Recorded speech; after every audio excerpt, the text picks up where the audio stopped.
she was sold in the storm, until he carried her away in his arms. The storm came down like God's own fury, splitting the Texas sky with veins of white fire. Rain hammered the wagon canvas where Evangeline Moss crouched, wrists raw from rope, dress torn at the shoulder from fighting hands that should never have touched her. Lightning lit her face for one terrible moment. 22 years old, eyes like winter steel, jaw set against the screaming wind. She'd been free 3 days ago. Free and foolish, walking alone from the church social in Sweetwater when Thorne's men found her on the creek road. Now she was cargo, bound for the auction block in Redemption, where desperate men paid gold for women like her, unmarked, unbroken, still carrying hope in their bones. The wagon lurched through mud deep as graves.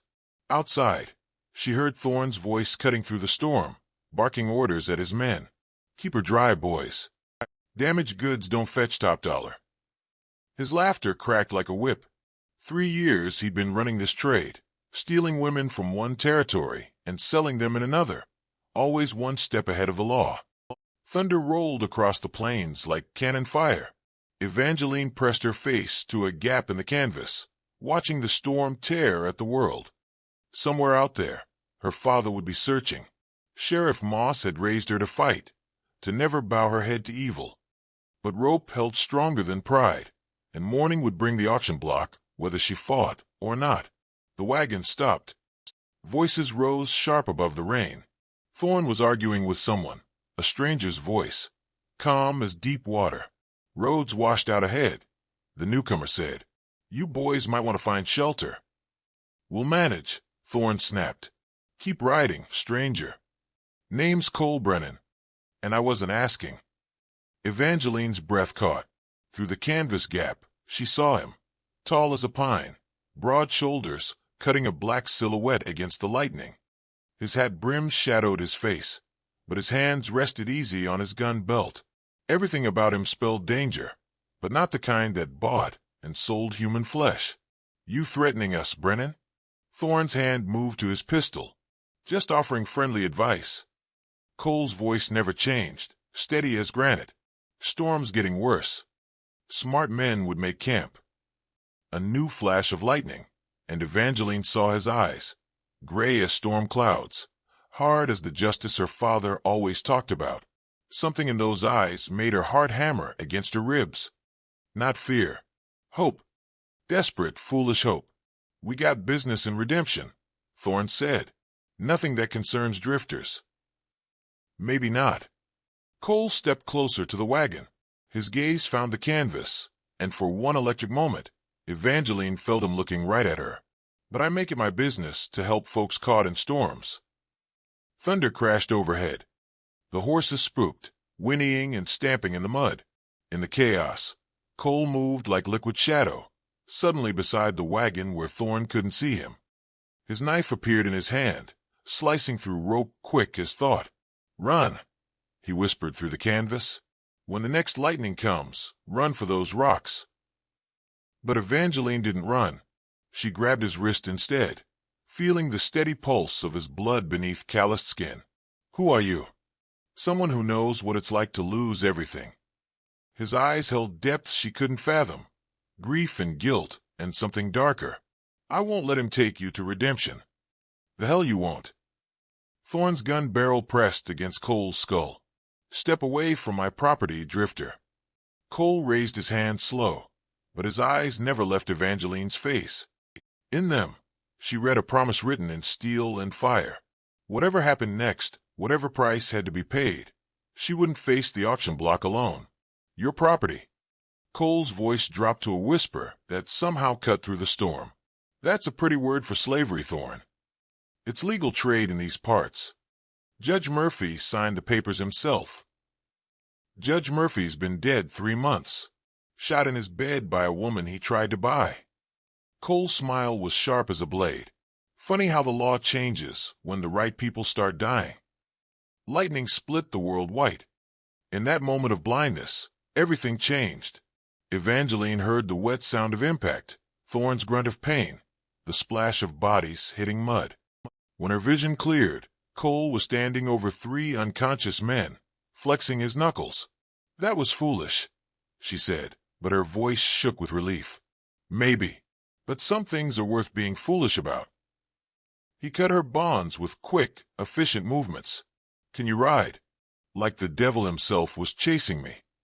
Cole's laugh was rough as whiskey. Close enough. He helped her from a wagon, his hands gentle despite their obvious strength. My horse is just beyond those rocks. We need to move before they wake up. Thunder rolled again, but softer now, like the storm was moving on. Evangeline looked back at the wagon, at the men who'd stolen her freedom, and felt something cold settle in her chest. This wasn't over. Men like Thorne didn't forget, didn't forgive, didn't stop hunting until they got what they wanted. They'll follow us, she said. Cole nodded, rain dripping from his hat brim. I'm counting on it. Dawn broke bloody over the Badlands, painting the sky the color of old wounds.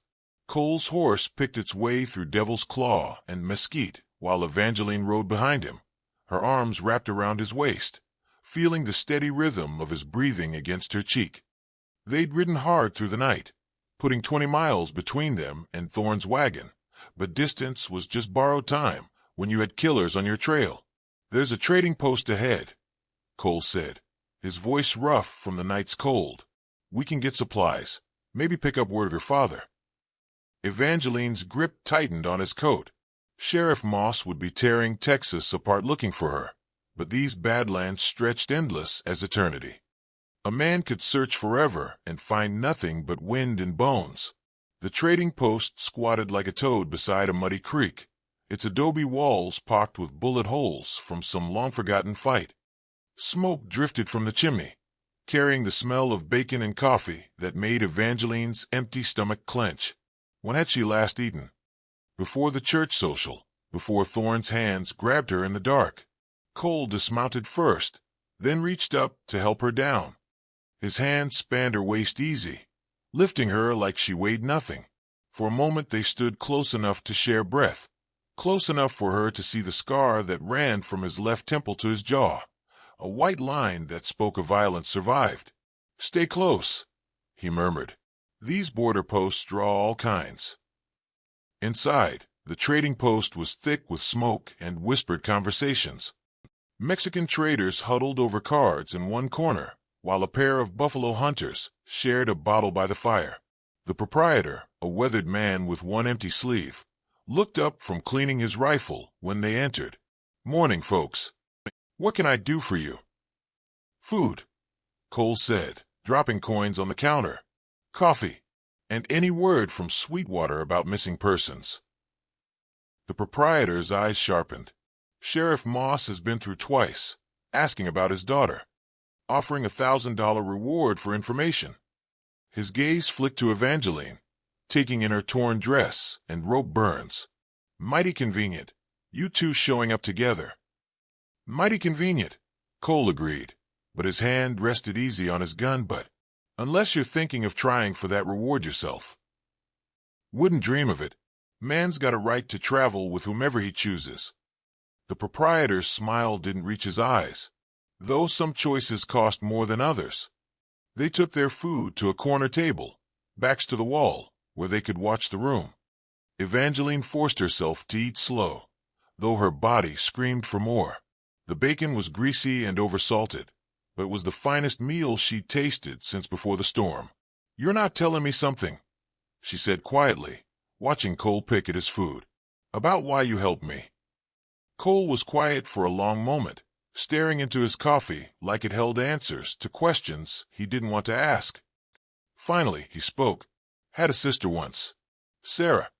She was 19, pretty as a spring morning, engaged to marry the preacher's son. His voice went flat, empty as winter ground. Comancheros took her from our farm while I was out hunting. Found what was left 3 days later. Evangeline reached across the table, covering his scarred hand with hers. I'm sorry. Wasn't your fault. Wasn't anybody's fault, but mine for not being there when she needed me. He turned his hand palm up, fingers briefly closing around hers. Swore that day I'd never let it happen again. Not if I could stop it. So you make it your business to rescue women from men like Thorne. When I can. which ain't near often enough. He pulled his hand free, suddenly distant. But this time's different. This time I got skin in the game. What do you mean? Before Cole could answer, the trading post door slammed open. 3 men entered, spurs jingling like funeral bells, dust coating their trail-worn clothes. Evangeline's blood turned to ice water. She recognized the leader, Jake Wilder, Thorne's right hand, a man who'd killed more people than smallpox. "Afternoon, boys," Wilder called to the room, his voice friendly as a rattlesnake's warning. "Looking for a woman and the man who stole her. Pretty little thing, dark hair, answers to Evangeline. Man's tall, wears black, goes by Brennan." The trading post went quiet as a tomb. Every eye in the room found Cole and Evangeline, then quickly looked away. Nobody wanted to be remembered when the shooting started. Cole stood slowly, his movements deliberate as a prayer. Jake Wilder should have known Thorne would send his mad dog after us. Wilder's grin showed teeth, like broken tombstones. "Cole Brennan, been a while since Abilene. Heard you were dead. Heard wrong. Shame. Would have saved us both some trouble." Wilder's hand hovered over his gun. "Boss wants his property back, Brennan, along with your hide for the trouble you caused. Tell Thorne he can have me, but the woman goes free." Evangeline started to protest, but Cole's sharp look silenced her.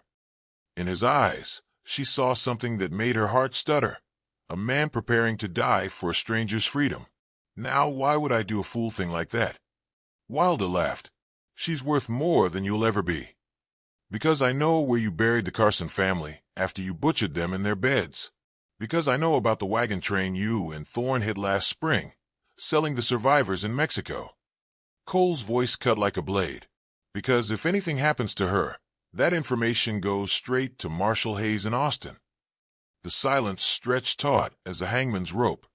Finally, Wilder nodded to his men. "We'll be seeing you again, Brennan. Real soon." They backed out slow, spurs ringing their retreat. But Evangeline knew it wasn't over. Men like Wilder didn't give up. They just waited for better odds. "That was a bluff," she said when they were alone. Cole's smile was winter cold. "Was it?"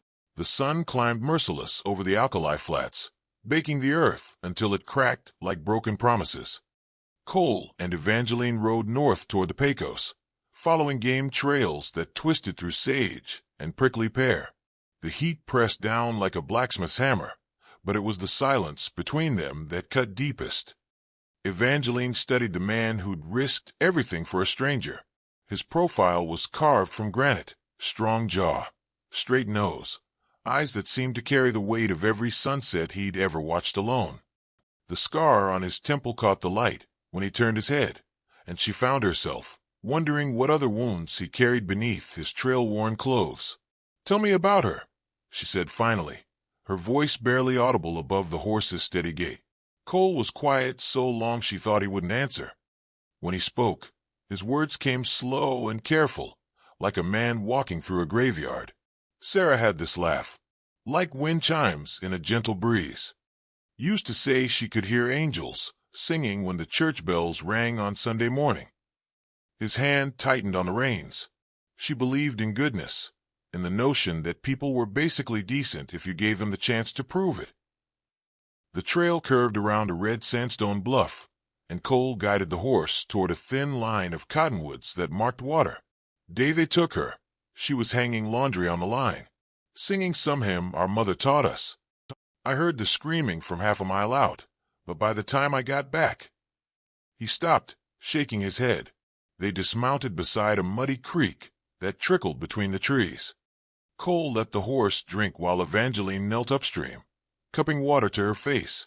It tasted of minerals and alkali, but it was wet and cool against her sunburned skin. "How long ago?" she asked. 5 years come October. Found her body 3 days after they took her, up in Devil's Canyon. What they'd done to her." His voice turned to gravel. "Had to bury her in pieces." Evangeline closed her eyes against the horror of it. In her mind, she could see another young woman, full of hope and hymns, meeting an end too terrible for words. "I'm sorry. Tracked them for 2 months. found their camp up near the Canadian River. For men around a fire, dividing up the spoils from their latest raid. Cole's hand moved to his gun, without him seeming to notice. Killed 3 before they knew I was there. Saved the leader for last. What did you do to him? What he deserved. Cole's eyes were empty as winter sky. What I should have done to more men like him. A hawk cried overhead, circling on thermals that rose from the baked earth. Evangeline watched its shadow pass over them, thinking about justice and vengeance, about the fine line between the two. That's why you helped me. Because of Sarah. Cole nodded. Swore on her grave I'd never let another woman suffer what she did. Not if I could prevent it. He looked at her then, and she saw something vulnerable flicker in those hard gray eyes. But with you, it's different. How? He turned away, suddenly fascinated by his horse's bridle. We should keep moving. Wilder won't be far behind. But Evangeline wasn't ready to let it go. She stepped closer, close enough to smell leather and gunpowder and something else. Soap, maybe, or the lingering scent of morning coffee. Cole, how is it different? Because I'm starting to care about you for your own sake, not just Sarah's memory. The admission seemed torn from him against his will, and that scares the hell out of me. Before she could respond, the horse lifted its head, ears pricked forward. Cole's hand was on his gun in an instant, his body coiled tight as a spring. What is it? Someone's coming. Fast. The sound reached them a moment later, hoofbeats drumming against hard earth, growing louder by the second. Cole pulled Evangeline behind the largest cottonwood, drawing his colt in one smooth motion. A lone rider burst into view, bent low over his horse's neck, foam flying from the animal's mouth. Evangeline's heart leaped as she recognized the gray Mustang, the familiar set of the rider's shoulders. Papa! Sheriff Moss reined up hard, his horse sliding in the creek mud. He was off the saddle before the animal stopped moving, gathering Evangeline in his arms with a sob that seemed torn from his chest. Evie. Jesus, girl, I thought. He held her at arm's length, checking for injuries, with hands that trembled. Are you hurt? Did they? I'm fine, Papa. This man saved me. She turned toward Cole, but the cottonwood stood empty except for shadows and dancing leaves. Sheriff Moss followed her gaze, his lawman's instincts sharp even in his relief. Where'd he go? I don't know. Evangeline scanned the creek bank, the red bluffs, the endless expanse of sage and sky. Cole Brennan had vanished like smoke on the wind, leaving nothing behind but hoof prints in the mud and questions she might never get answered. Who was he? Someone trying to make up for the past. She touched the cottonwood's bark where Cole had stood, feeling the rough texture under her palm. Someone carrying ghosts. Sheriff Moss studied his daughter's face, reading the change in her eyes. A woman's knowledge where a girl's innocence used to be. Evie, what are you telling me? But before she could answer, a rifle shot cracked across the flats. Then another.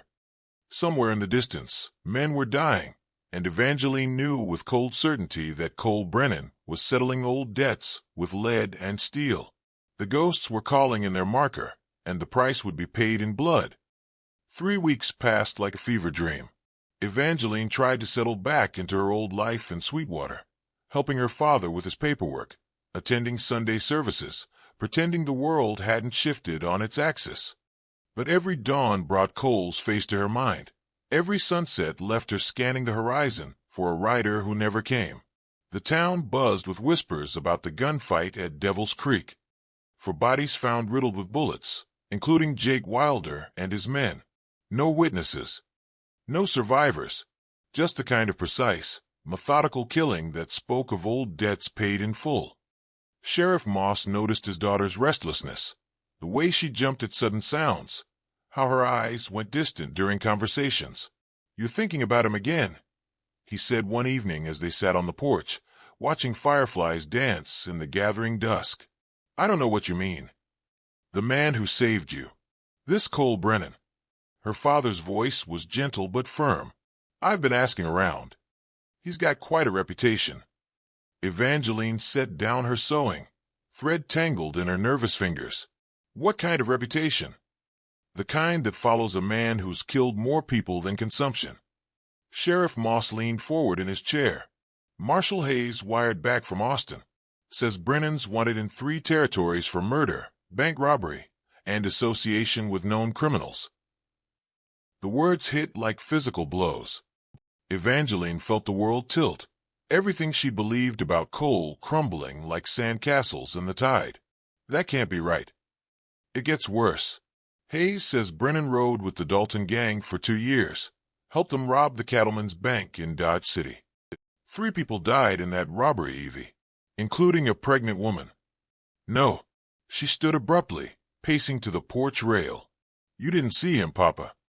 The way he looked at me. The way he talked about his sister. He's not a killer. Maybe not by choice.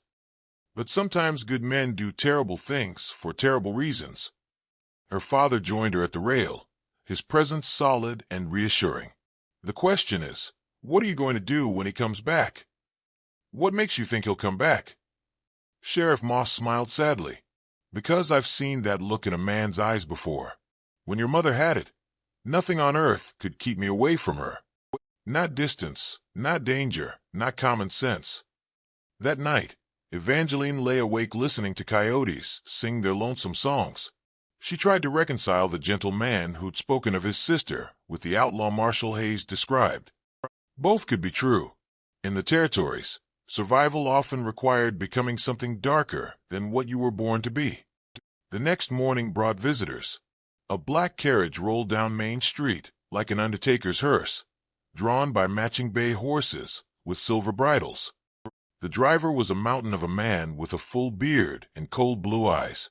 Beside him sat a woman in expensive traveling clothes, her face pale and sharp as winter moonlight. They stopped in front of the sheriff's office. The woman descended from the carriage with practiced grace, her silk dress rustling like raven's wings. She moved like money, like power, like someone accustomed to having her way. Sheriff Moss. Her voice carried the refined accent of the eastern cities.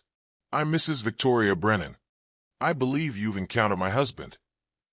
Evangeline's blood turned to ice water. From her place behind the curtain, she watched her father tip his hat politely. Ma'am, can't say I've had the pleasure of meeting your husband, but I've heard the name. I'm sure you have. Cole has quite the reputation. Mrs. Brennan's smile was sharp as a blade. I've come to collect him, Sheriff. He's been away from home far too long. Don't know where he is, ma'am. Haven't seen him since he rescued your daughter from those dreadful men. Her eyes found Evangeline's window, and for a moment their gazes locked across the glass. How romantic! How utterly predictable! Sheriff Moss stepped between them. Ma'am, if you've got business with my daughter, you'll conduct it through me. Of course. Mrs. Brennan reached into her reticule, withdrawing a leather folder. These are the marriage certificates, Sheriff. Legal and binding in the state of Colorado. Cole and I have been wed for 7 years. The papers rustled in the morning breeze. Even from the window, Evangeline could see the official seals, the careful script of the clerk's handwriting. Her heart cracked like ice on a warming pond. Why are you telling me this? Because my husband has a tendency to play knight-errant to pretty young women. It's a weakness of his. This need to save everyone he meets. Mrs. Brennan's voice hardened. But he always comes home to me. Always. She climbed back into the carriage, but before signaling the driver, she called out one last time. Oh, and Sheriff? You might want to check with the bank about those deposits Cole's been making in his sister's name. Sarah Brennan died in a sanitarium in Denver 5 years ago. Consumption, not Comancheros. Amazing how grief can twist a man's memories, don't you think? The carriage rolled away, leaving dust and devastation in its wake. Evangeline slumped against the window frame, everything she'd believed crumbling to ash. Sarah hadn't been murdered by raiders. She died slowly, peacefully, in a hospital bed, while Cole told himself pretty lies about vengeance and justice. That evening, as purple shadows crept across the plains, a familiar figure appeared on horseback at the edge of town. Cole Brennan sat his mount like a statue, watching the lights come on in the windows of Sweetwater. waiting. Evangeline stepped onto the porch, her father's hand heavy on her shoulder. Across the distance, she felt Cole's eyes find her, felt the weight of his longing and shame. "He's come back," Sheriff Moss said quietly. "Yes." Her voice was steady as stone. "But for what?" Cole dismounted at the edge of town as the church bell tolled 8 times, each note hanging in the still air like a judgment. He walked down Main Street with the measured pace of a man approaching his own gallows, spurs jingling a funeral march on the wooden planks. Windows darkened as he passed, mothers pulling children inside, men reaching for rifles they hoped they wouldn't need. Evangeline waited on the sheriff's office porch, her white dress ghostly in the lamplight. Her father stood beside her, hand resting on his gun, but torn between duty and the debt he owed this dangerous stranger. "Evening, Sheriff." "Miss Moss." Cole stopped at the bottom of the steps, hat in his hands.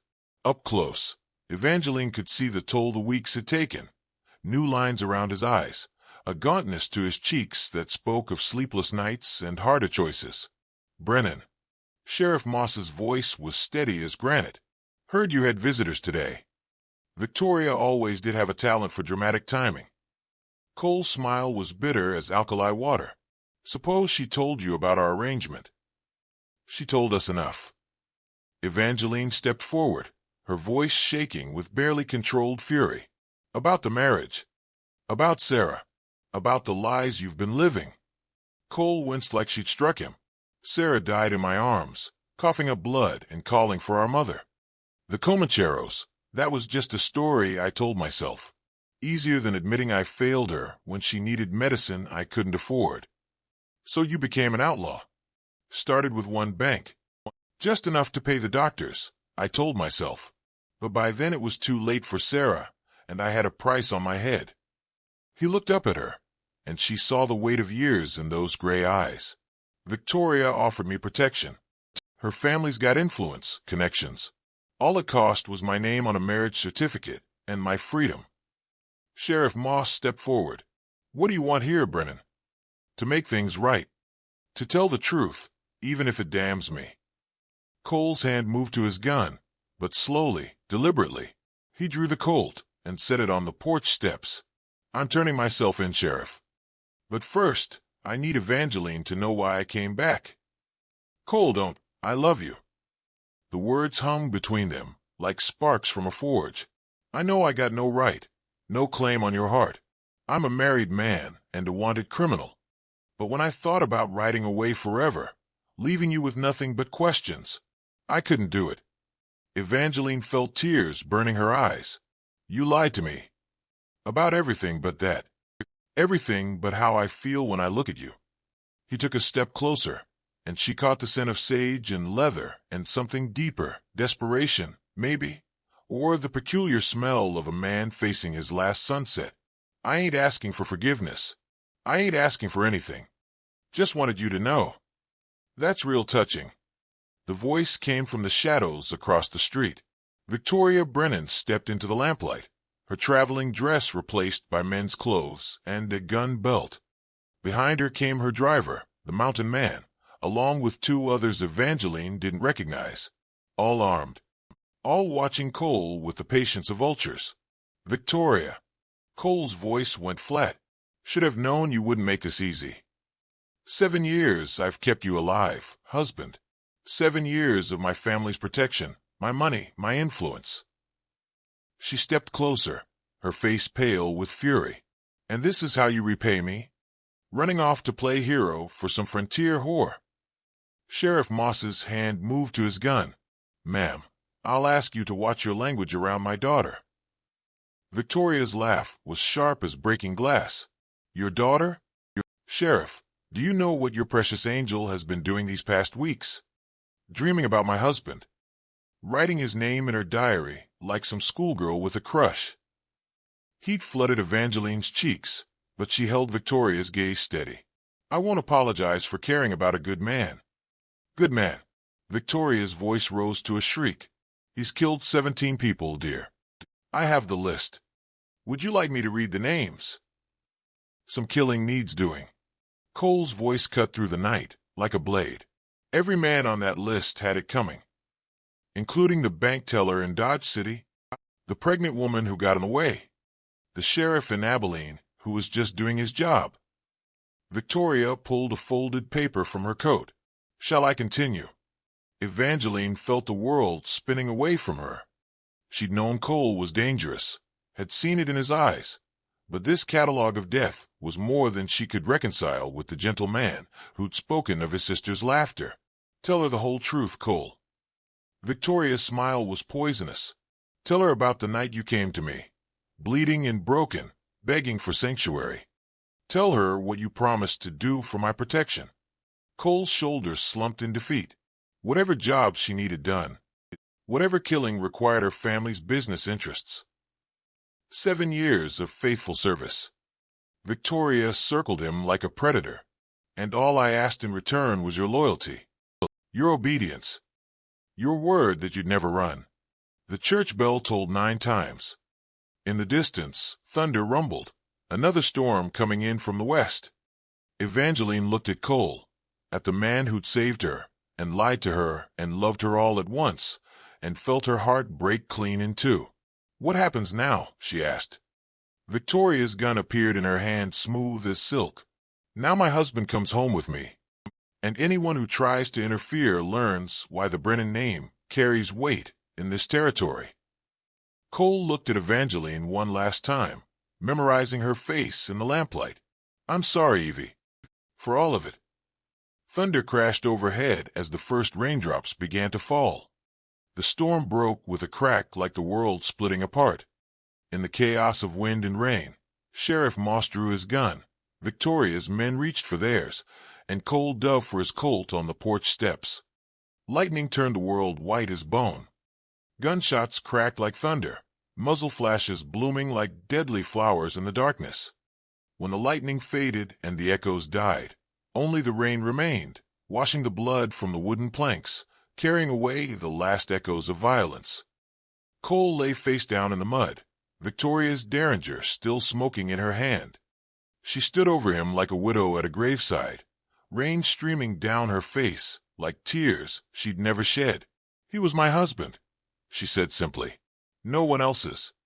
Evangeline knelt beside Cole's body, closing his gray eyes with gentle fingers. In death, his face looked peaceful for the first time since she'd known him, finally free from the ghosts that had haunted him, the lies that had bound him, the love that had damned him. Sheriff Moss holstered his gun, looking down at the carnage with weary eyes. 2 of Victoria's men lay dead beside Cole, their blood mixing with the rain. The mountain man had taken a bullet in the shoulder, but lived. Victoria herself was untouched, protected by the twisted righteousness of her claim. What now? Evangeline asked, her voice barely audible above the storm. Now we bury the dead and try to forget. Her father helped her to her feet, his strong hands gentle on her shoulders. Some stories don't have happy endings, girl. Some loves are too broken to heal. Victoria climbed back into her black carriage without another word, leaving Sweetwater as suddenly as she'd arrived. The mountain man followed, clutching his wounded shoulder, casting one last look at Cole's body before disappearing into the night. Evangeline never married. Some folks said she was waiting for another drifter to ride into town, another dangerous man with gentle hands and haunted eyes. But those who knew her best understood the truth. She'd already given her heart to a man who'd carried her away in his arms, if only for a moment, if only in a storm. Years later, when the frontier was tamed and the wild places fenced, when Sweetwater had grown into a proper town with electric lights and paved streets, old-timers would still tell the story of Cole Brennan and the woman he died trying to save. They'd argue about whether he was hero or villain, saint or sinner, whether love had redeemed him or simply given his darkness a prettier face to wear. The question that lingered longest, the one that sparked the fiercest debates around saloon tables and church socials, was simple and cutting. Had Cole Brennan died for love, or had love simply been another lie he told himself to make the killing easier? And what did it say about the woman who mourned him that she never found an answer she could live with?